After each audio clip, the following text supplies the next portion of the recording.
Olá, muito bom dia para você que nos acompanha nesta manhã maravilhosa de terça-feira, hoje dia 11.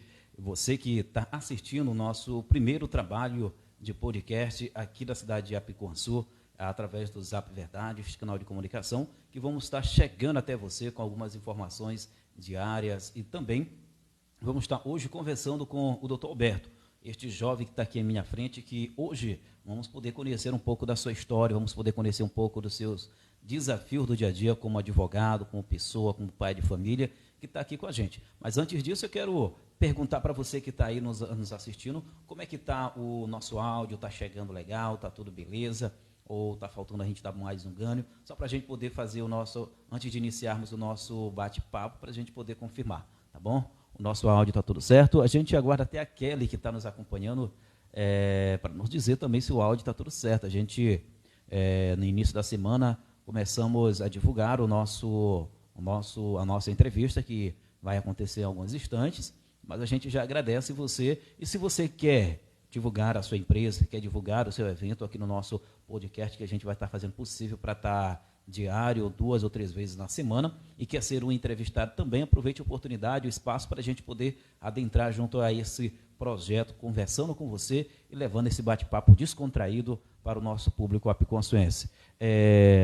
Vamos só confirmar aqui o áudio e a gente volta em instantes, tá bom? Mas a gente não vai sair do ar não, tá bom? Desde já o nosso muito obrigado.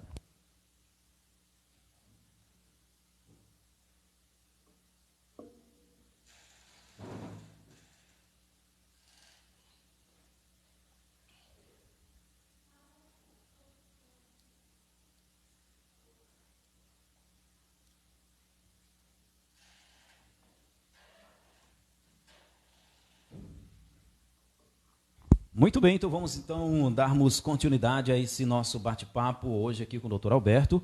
Dr. Alberto, que é um jovem de Apiconçu, que também teve muitos aproveitos na oportunidade de estudo e está aqui com a gente hoje para a gente poder conversar. De antemão, Dr. Alberto, bom dia, seja bem-vindo ao nosso podcast, aqui na nossa programação do Zap Verdade. Bom dia, Fernando. Bom dia a todos que nos assistem. Agradecer a oportunidade de falar um pouco sobre a minha trajetória, falar um pouco sobre a minha vida como um todo. E para a gente poder continuar, é importante a gente saber, antes de chegar a parte do Dr. Alberto, vamos conhecer um pouco mais o senhor de Apiconçu. A gente popularmente aqui conhece um pouco do seu dia a dia, os pais, mas eu queria que você se apresentasse melhor para os nossos telespectadores que estão nos acompanhando neste momento. Fala um pouco mais sobre você neste momento para nós. Muito bem, Fernando. O meu nome é Alberto Magno. Eu sou filho de um pescador com uma professora, né? O senhor Camarão, que todo mundo conhece aqui no interior, e da dona Zezé, que foi professora, quer dizer, ainda é professora. Sou o 10º filho de uma família de 10 filhos, né? Somos 8 irmãos vivos, mas eu sou o 10º filho. Assim, a minha história, ela nem todo o tempo, ela foi esse mar de rosas, foi essa coisa boa, né? No caso, Mar de Rosa, no sentido de já estar formado, já estar exercendo seu trabalho, já tem um trabalho bem fixado já no município também, não é isso, doutor? Isso, nem sempre foi assim, né? Eu cursei toda a minha vida, né? Estudei toda a minha vida em escola pública, né? Estudei logo no primário, né? Nas escolas municipais. Depois fui para o ensino fundamental para a escola do Estado, né? Que é o Amado Joaquim. Fiz o ensino médio também todo lá. E muito depois que eu fui a São Luís estudar. Quando terminei o ensino médio, em 2005, 2006, né, o meu ensino médio, na verdade, a gente pegou muita greve de professor, e isso acabou prejudicando muito. Só que nesse lapso temporal, teve um seletivo para o IBGE, né, e aí eu fiz esse seletivo, fiquei em segundo lugar e trabalhei como recenseador durante 6 ou 7 meses. Aí consegui um recursozinho. Aí foi que eu perguntei para minha mãe, né, que todos os colegas já tinham ido para São Luís. Aí eu perguntei se eu ia continuar em Apiconçu, já que todo mundo estava estudando e eu não. Aí mamãe, assim, ela se preocupou com isso, né? Ver o interesse também, né? E foi que me despachou para São Luís. E aí, chegando cru lá, né, cru, sem saber muita coisa, né, encarei um cursinho. E pior que eu peguei um cursinho daquele de revisão, daquele só de um mês. Certo. Que é aquele que traz aquele Na verdade, a revisão é para quem já sabe alguma coisa. E aí, quando eu entrei lá, o professor lá falando algumas coisas, eu digo, nunca vi isso aí na minha vida, não sei nem para onde vai. Aí eu vi que a minha preparação, né, de todo o ensino fundamental e médio, ela estava assim, um pouco defasada. Defasada não, mas deficiente, o melhor termo é deficiente. E aí, ó, vestibular da UFMA, tomei pau, não teve jeito, reprovado. E aí foi que eu encarei, depois do próximo ano, encarei um ano de cursinho, aí comecei a estudar direitinho. Aí veio o vestibular da UEMA, que nesse tempo eu fiz para Química Licenciatura, passei em 5º lugar. Mas o meu sonho mesmo era ser médico, fazer medicina. Então, assim, fazendo química, o que eu pensei, né? Química era uma matéria naquela época de 2ª fase de medicina, que era química e biologia, na 2ª fase da UEMA. E aí, né, eu digo, vou fazer química, vou pegar uma base e depois eu faço medicina. Acabou que eu gostei de química e terminei o curso de química todo. Se formou em química ou não? Formei. É formado em química? Nos fala aí sobre essa situação. Eu formei em química em 2012, entrei em 2008 e formei em 2012. Foram 4 anos estudando química. Na verdade, assim, são 3 Albertos que existem nessa trajetória, né? Dependendo de quando você me conheceu. Certo. Então fale um pouco do primeiro, segundo e o terceiro, que é importante a gente conhecer passo a passo, né? Quem me conheceu no período de 2009 a 2014, conheceu o professor Alberto. Certo. Que era professor de ciência, professor de química, professor de física, que embora eu estando na graduação, eu já dava aula nas escolas particulares de São Luís, né? Certo. 2015 a 2019, conheceu o Alberto do Detran, que era o servidor público do Detran. Em 2014 eu fiz o concurso. Qual era a central desse Detran que você prestava serviço? Na verdade, eu trabalhei praticamente em todas as partes do Detran. Quando eu entrei no setor de credenciados, né, que era um setor que atendia os credenciados, que são os despachantes. Certo. Depois eu fui para o posto de Passo do Lumiar, lá é todo o serviço, habilitação, veículo. Após isso, minha esposa engravidou do 3º filho. A gente resolveu ir para Pinheiro, que a mãe dela estava lá. Eu pedi a transferência para Ciretão de Pinheiro. Eu fiquei 6 meses lá. Depois pedi a exoneração. Mas teve um trajetório bem corrido. E se for também mastigar um pouquinho mais, eu acredito que vai perceber que tem um esforço muito grande para fazer todo esse trajeto. Eu acredito que também o sofrimento passou, as dificuldades apareceram, né? Não é isso, doutor? Tá, eu falei só de 2 Albertos ainda. Deixa eu falar do 3º Alberto. Então vamos lá. Já quem me conheceu em 2000, final de 2019, 2020, 2021, 2022, já conheceu o advogado Alberto Magno. E para chegar até esse advogado Alberto Magno, antes de ser advogado, como é que foi esse trajetório aí? Aqui em casa, todos nós somos professores, né? Família de 8 irmãos, 6 são professores, né? Só 2 que estão em outras áreas. E aí, quando eu terminei a graduação, vim trabalhar aqui em Apicuaçu, como professor da Escola do Estado, um contrato. Aí aconteceu um problema aqui na família, e aí surgiu a necessidade de ter uma pessoa formada em Direito, ou advogado aqui na família. Só que assim, eu nunca sonhei em fazer o curso de Direito, nunca sonhei em ser advogado, ser juiz, ser promotor, nada disso, ser procurador, nunca sonhei isso na minha vida. Na verdade, esse era um ambiente totalmente... Era uma coisa, na verdade, muito longe da minha realidade. Tua realidade. Da minha realidade. Até porque eu era da área de exatas, trabalhar com números, né, com química, com física. E, assim, estudar direito, para mim, era algo que... fora de cogitação. Aí, na verdade, eu fiz direito porque não tinha ninguém para fazer, né? Porque tinha uns sobrinhos que queriam fazer, mas aí resolveram fazer outros cursos. Aí eu disse para o meu irmão, né, meu irmão mais velho, acho que todo mundo conhece, Nazareno, então eu ia fazer então. E resolvi fazer. Mas assim, até no 5º período, aquela coisa assim, que na verdade não queria, né? Todo dia eu falo para minha mulher, vou desistir desse negócio, isso não dá para mim não. Aí fui, já do 6º período em diante, eu comecei a dizer, vou terminar esse negócio aqui, vou encarar, vou fazer certinho. Aí foi, né? Que aí o negócio andou. No 8º nono, já tinha passado, acho que é do 8º pro nono, já tinha passado na OAB, eu só colei grau. Aí que, na verdade, antes de concluir, você já fez a prova da OAB. Sim. Nesse caso, não tem problema, não passou por fase precocemente. Não, no nono você já pode fazer, né? Aí já consegue aproveitar para o término da graduação. Você pode fazer do nono em diante. Eu fiz no nono, aí passei na primeira e na segunda fase, né?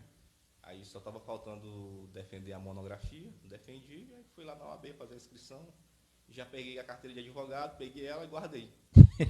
Eu não vou ser advogado, não. Eu não quero ser advogado, não. Mas quer dizer que com tudo na mão e tu ainda guardou a carteira por quanto tempo, mais ou menos? 2017, 18, 19. 2 anos guardado? 2 anos e alguma coisa guardada. Mas assim, o que te colocava atrás das portas sem poder sair, para você não exercer a função? Na verdade, eu acho que eu tinha medo de advogar. Eu tinha assim, aquele certo receio. Até porque, assim, quando já no fim da graduação, o meu interesse mesmo era concurso público. Certo. Eu já vinha fazendo concurso público, né? Uhum. Então, meu interesse maior era esse. E aí, de 2014 para cá, sempre fazendo prova de concurso, né? Então, eu passei no Detran, aí fui nomeado, passei na CAEMA, também fui chamado, passei para agente penitenciário também. Tudo concurso público? Concurso público. Foi em 2016, se não me engano, agente penitenciário, a banca foi até a FUNCAB. Fui também nomeado, não, passei na prova objetiva e discursiva, aí não fiz o TAF. Aí, em 2019, fiz concurso para procurador da Câmara de Serrano, aí fiquei em primeiro lugar. Fiz concurso para procurador de Brejo de Areia, aí fiquei quarto. Fiz o concurso agora para procurador de Buritico Puxo, já agora em 2022, aí fiquei 11º. Mas assim, o concurso que eu faço hoje são concursos que me permitem advogar. Antigamente eu não queria nem saber se o concurso permite advogar ou não. Certo. Eu queria era um cargo público e ter uma certa estabilidade. Mas existia aquele medo de advogar. E aí foi que, quando eu estava em Pinheiro, surgiu uma oportunidade de vir para cá, para Picuaçu, para trabalhar no período da eleição, que foi quando tu me conheceu. Mas sim, experiência zero. Experiência zero. A experiência que eu tinha na parte do setor público, né? Certo. Que eu tinha assim, uma convivência com os procedimentos administrativos, mas em outras áreas, como o direito eleitoral, zero. Criminal, zero. Eu já tinha atuado, assim, 1 ou 2 vezes em juizado, mas foi tipo causa própria, entendeu? Certo. Contra essas empresas de telefonia. Mas experiência zero. Até quando eu cheguei. Mas assim, quando tu encara um desafio, tu não pode demonstrar. No caso, fraqueza que não. Exatamente. Né? Tem que encarar e tentar dar o teu melhor. Embora não tenha tanta experiência, mas você tem que dar o seu melhor. Só que mesmo assim, eu me esforçando, estudando, as desconfianças elas vieram. Certo. Tanto é que quando nós chegamos aqui, né? Eu acho que quem acreditava em mim só minha família, que o resto do povo aí era só crucificando. Certo, agora vamos aqui por parte. Você quando chegou, logicamente, apresentando algum seu conhecimento, na verdade, agora com relação à experiência política, era zero. É isso. Agora nos fala como é que ficava a visão de todo o seu grupo, seus companheiros do mesmo escritório de advocacia, com relação a todo esse trabalho. Na verdade, eu nunca pertenci a escritório nenhum. Né? O que aconteceu foi que existia um escritório que era para dar um suporte, mas isso muito depois, né? Muito depois que aconteceu isso aí.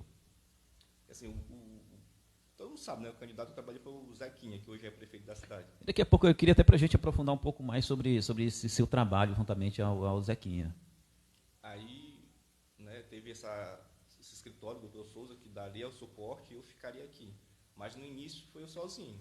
Certo. Sozinho. Aí depois que veio o escritório que dar o suporte. Mas eu não era vinculado ao escritório. Independente. Certo. Doutor Alberto, fiquei agora curioso com uma situação. Você adentrou o trabalho da campanha, certo? A gente sabe que o trabalho político aqui em Apicuaçu, ou até mesmo citar a politicagem em si, é muito grande. A gente vê que aqui do litoral até da Baixada é a cidade que realiza o trabalho de política muito sério, e a gente vê que é muito pesado o clima político aqui em Apicuaçu, a cidade toda fica tensa. Em todo esse seu trabalho político, onde foi que o senhor sentiu mais dificuldade e o que foi que lhe trouxe mais, como é que eu posso até lhe dizer, o que lhe trouxe mais segurança em continuar esse trabalho na pré-campanha com a assessoria do prefeito Zequinha?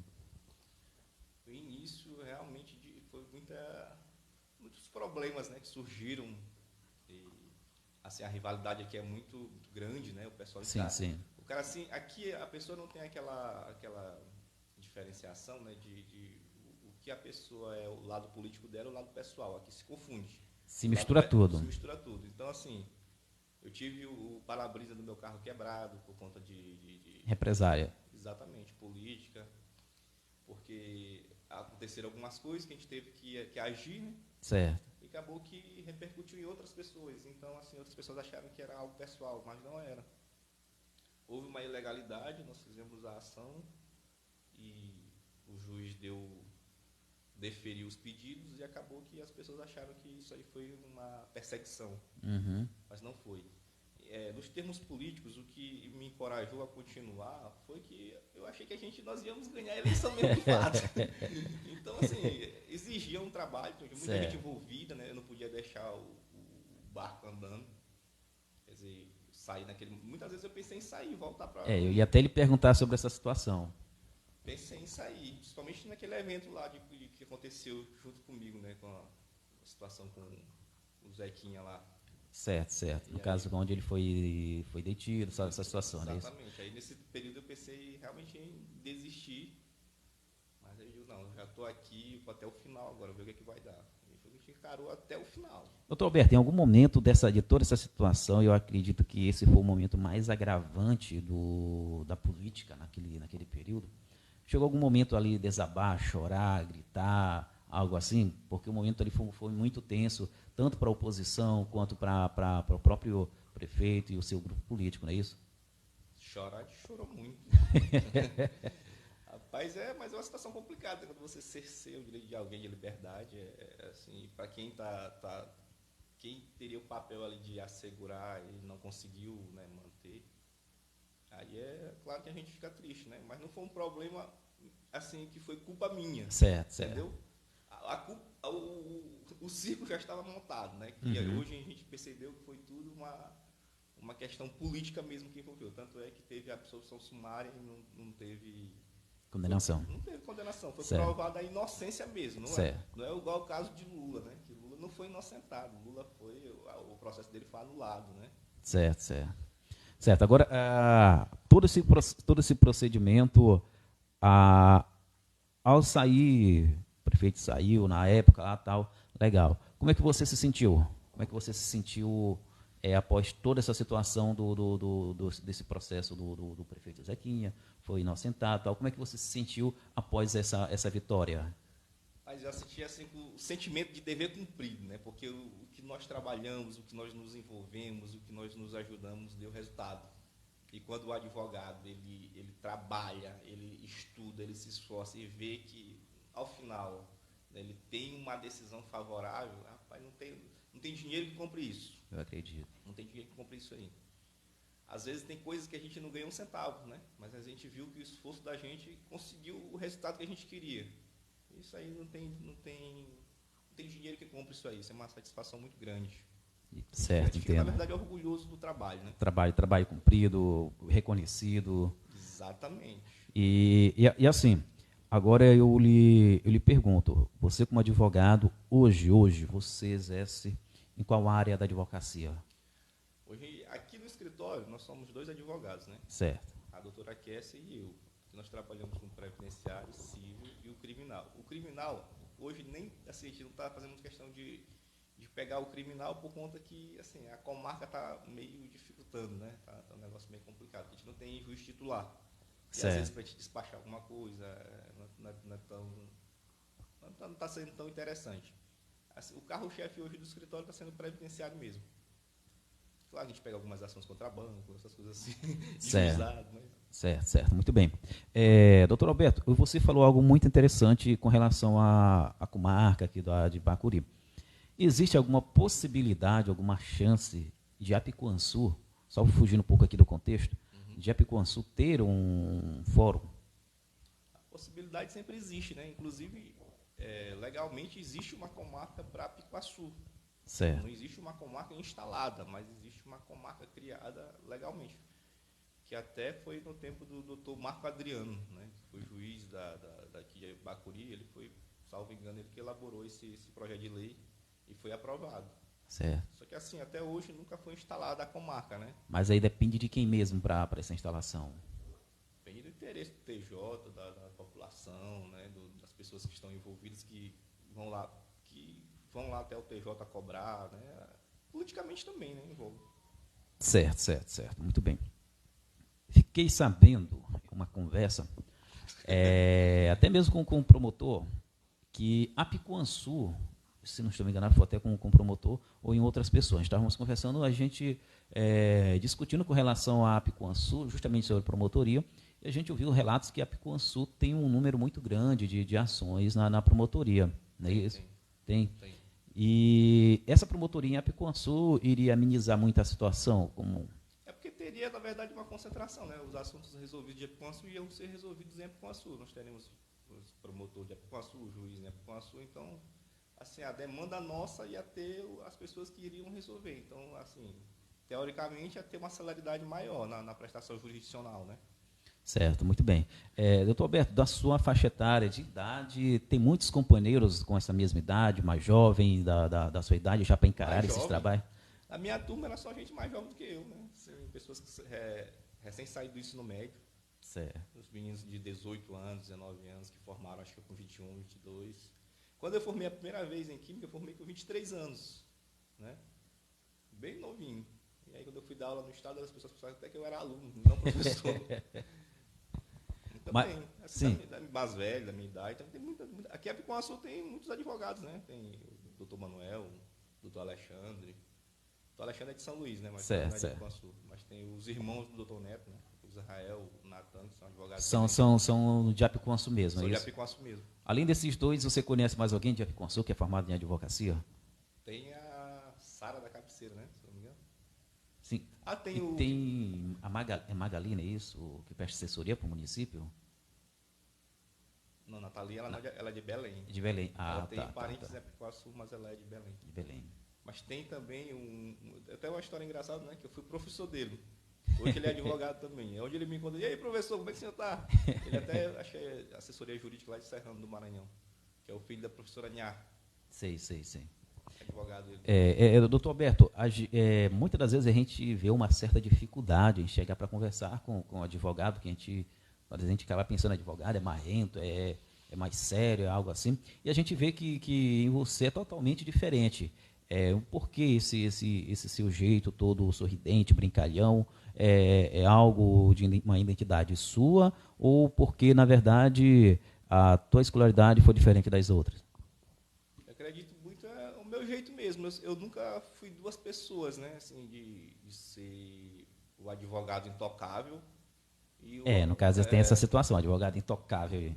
Sim, só que assim, como diz aquele vídeo lá do TikTok, né? Em pleno 2022, se ainda tem advogado assim é complicado. Porque assim, hoje você tem que estar mais presente com o cliente, né? Tem que responder o cliente, tem que estar conversando com o cliente, aquele tempo que o advogado se distanciava, que só conversava quando saía uma sentença, alguma coisa assim do tipo, isso acabou. E as pessoas, elas não gostam disso aí, né? Às vezes, no caso, a modernidade, não é isso? Tu pergunta para o advogado, como é que está meu processo? O cara não responde. A pessoa fica chateada, e quando você responde, pô, cara, pelo menos teve o interesse de me responder, né? Pelo menos que o processo não andou, né? Que não é tua culpa, é culpa do fórum. Certo. Mas você dando a informação para o cliente já é um grande passo, né? Para manter o cliente fiel com você. Certo. Muito bem.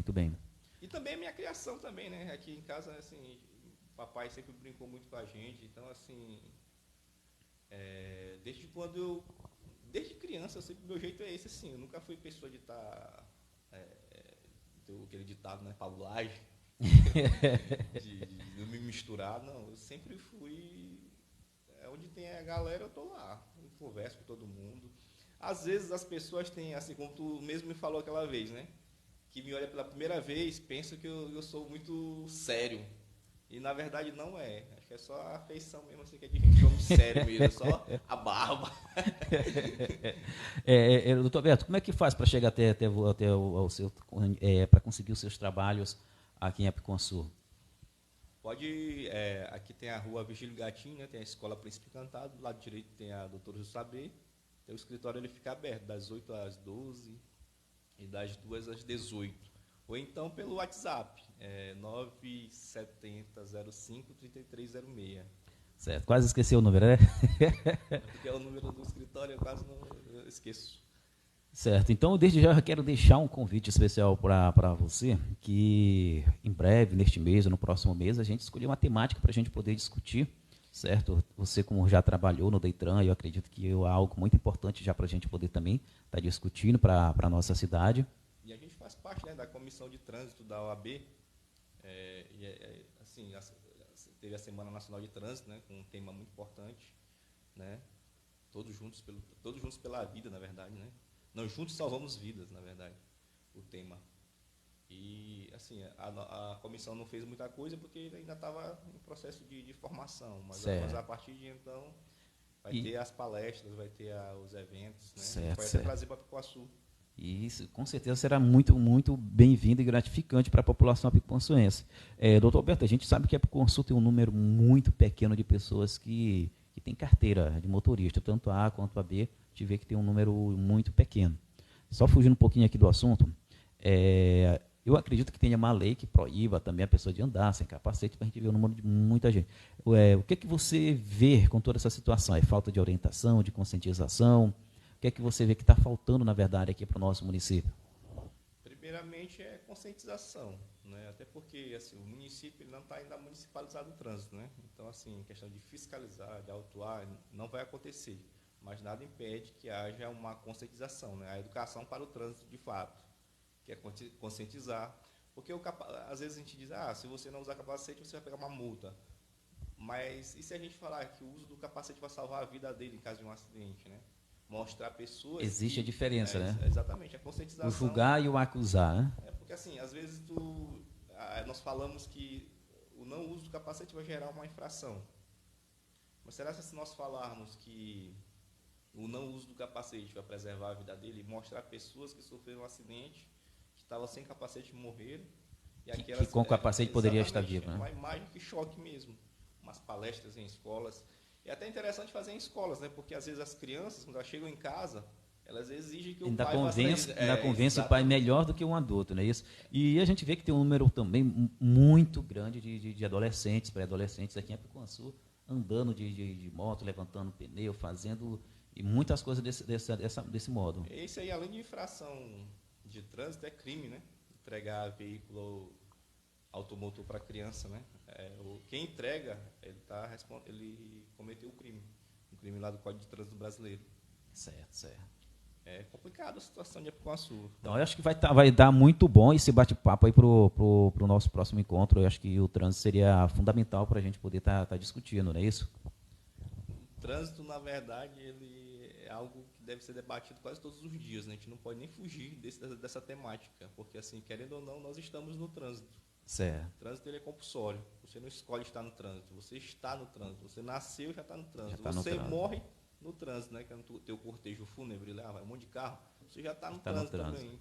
Então não tem como escolher. O trânsito ele é compulsório. Muito bem. Doutor Alberto, tem mais alguma coisa com relação à sua história, o seu trabalho que o senhor queira nos repassar? Só para finalizar, assim, para todos que estão assistindo, que são jovens, né, que ainda estão nessa fase de estar estudando, assim, quanto mais cedo, né, você pensar, né, o que você quer ser, é muito melhor, tá? Eu, na verdade, queria ser médico, mas não foi possível, né? A minha educação não permitiu que eu chegasse. Assim, mas se eu passasse mais tempo estudando, com certeza eu conseguiria a aprovação, né? A questão da persistência, da disciplina, a pessoa consegue, né? Certo. E, assim, você que está estudando agora, né? Você já tem um foco, eu quero ser isso aqui. Então, você vai, né, percorrer um caminho, estudar, batalhar, e certamente você vai conseguir. Por exemplo, né? Quando eu fazia concurso muito de agente de ensino médio, né, agente administrativo, essas coisas assim, analista, eu disse uma vez para minha esposa, rapaz, eu estudando, né, entrando no PCI concurso, eu vi o cargo de procurador municipal. Eu digo, pô, esse cargo aqui quase ninguém faz, eu acho que vou fazer esse concurso aqui. Não é um cargo muito concorrido, o problema é que apenas é uma vaga por cidade, no caso, né? E aí eu comecei a fazer, né? fiquei reprovado em alguns, aí passei em alguns, né? Hoje eu sou procurador da Câmara de Serrano. E eu vi que, assim, você escolhendo o cargo, estudando só para aquilo, dá certo. O que não pode é você pegar vários cargos aqui e começar a acumular. estudar. E aí não dá certo, porque assim, o conjunto de disciplinas de um cargo, vamos dizer, XYZ, de outro cargo já foge totalmente. Já foge totalmente. Acaba que você vai ao mesmo ampliar tempo, muito o leque não consegue. e não vai conseguir. Assim, tem gente que consegue, né? Que são as pessoas que são muito inteligentes, né? Existem sim pessoas inteligentes, né? Que é aquelas que estudam nada e conseguem passar. Que não é o meu caso, né? Entendeu? Certo. Mas pode continuar com sua mensagem. Que não é o meu caso. Então, assim, a mensagem é lutem, persistam, não desistam, que vai dar certo, né? Que vai dar certo. Não é bom esmorecer. Com certeza. Roberto, mais uma vez, muito obrigado pela oportunidade de estar trazendo a gente, para a gente poder conversar com o senhor, conhecendo um pouco mais da sua pessoa, do seu trabalho, do seu profissional. Muito obrigado mesmo. E pedir a Deus que continue lhe abençoando, abrindo portas para que possa sempre alcançar os seus objetivos. Amém. Eu agradeço a oportunidade, Fernando, do Zap Verdade. Quase eu falar da concorrência.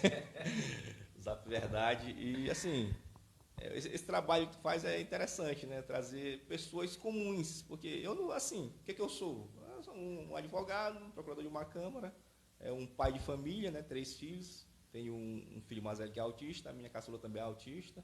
Tenho uma esposa, sou filho de um pescador com uma professora. Eu não sou juiz, não sou promotor, não sou nada disso. E assim, doutor Alberto? É simples, né? E assim, doutor Alberto, o propósito não é crescer status, sim, deixar registrado uma história de cada um, entendeu? É importante isso, deixar a história registrada. Então, o que é que nós temos aqui em Apicuaçu? Um problema muito grande de história. Nós não temos histórias registradas. Então, é importante a gente deixar a história registrada. Não procuro pessoas de alto escalão, mas se aparecer, vai ser bem-vindo. Vai ser bem-vindo. E às vezes essas pessoas também vieram de uma situação complicada, né? Complicada. Ontem mesmo assistindo uma reportagem, o seu Jorge que canta até aquele pagode de São Jorge, na Capadócia, daquela novela todinha. Jorge veio de uma situação complicada. Ontem, conhecendo a história dele, a gente vê que muitas das vezes está lá em cima, tem um passado bem complicado, bem delicado. Eu estava assistindo uma entrevista do Imparável, né, que é do Gabriel Grangeiro, que é o dono do Gran Cursos Online. Sim. Tem um professor de lá, que hoje ele tem um cargo bom, né?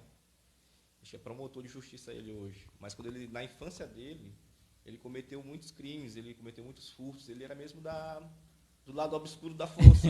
Só que aí ele superou, pagou o que tinha que pagar e hoje o cara é promotor de justiça, entendeu? Superou tudo aquilo ali. Certo. Que não é para muitos, né? Não é para todo mundo superar todo mundo. Ele, na verdade, é um ponto fora da curva, né? Porque, assim, a tendência de uma pessoa dessa é permanecer, né? Mas ele conseguiu ter força de vontade e conseguiu sair dali. Certo. Situação dele. E uma última pergunta aqui que a gente já está até finalizando.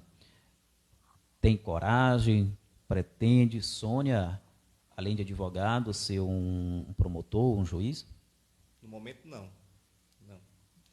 Que, assim, o cargo hoje que eu almejo continua de procurador. Certo. Mas não, assim, procurador comissionado, como eu já fui, mas fazer um concurso de procurador do Estado, de uma capital, né? Assim, os concursos de procurador de prefeitura tem muitos problemas. Certo. Assim, nós não vamos ser ingênuos de pensar que não tem. Fiz um concurso onde o primeiro lugar do concurso de procurador foi o próprio procurador do município, entendeu? Uhum. Ou seja, essas bancas pequenas aí, existe muita fraude, né? Hoje a gente viu o deputado Iglesio fazendo muitas denúncias, inclusive do concurso da Alema. Imagine dessas prefeituras pequenas. E às vezes nós estudamos. E outros que nem estudaram. E a vaga já está para uma pessoa lá, né? Certo. Então na verdade, vou ter que mudar um pouco de foco, né? Porque eu faço muito PGM, Procuradoria Pequena. Certo. Eu vou ter que mudar o foco, estudar ainda mais, claro, que são concursos que são muito concorridos, né? Tem, assim, exige que a pessoa estude muito. E sair um pouco dessa vibe aqui, porque, assim, às vezes tu te dedica, mas não dá certo, porque já existe a vaga do fulano de tal. Aí é complicado. Então tá tudo bem, muito obrigado mais uma vez pela oportunidade, tá bom? Valeu, Fernando. Um bom dia para você, um bom trabalho. Bom dia, valeu, até a próxima. E a você que nos acompanha também, muito obrigado pela oportunidade, que Papai do Céu abençoe todo mundo, tá bom? O espaço está aberto para você vir nos acompanhar em nossa em nossa live, tá bom? Nosso podcast que só está começando hoje e a gente já agradece você. Muito obrigado.